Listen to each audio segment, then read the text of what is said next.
अभिषेक बच्चन ने 25 साल कैरियर में पहली बार बेहतरीन अदाकार का फिल्म फेयर अवार्ड जीत लिया।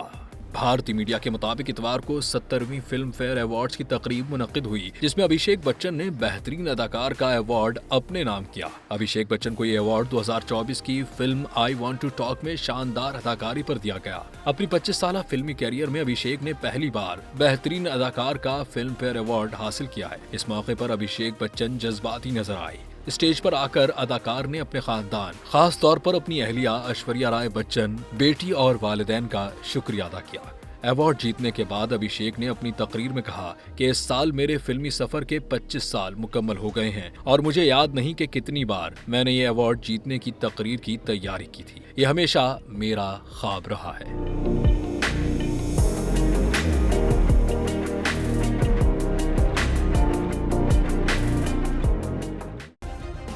सब्सक्राइब करें और बेल दबाएं ताकि कोई खबर रह न जाए।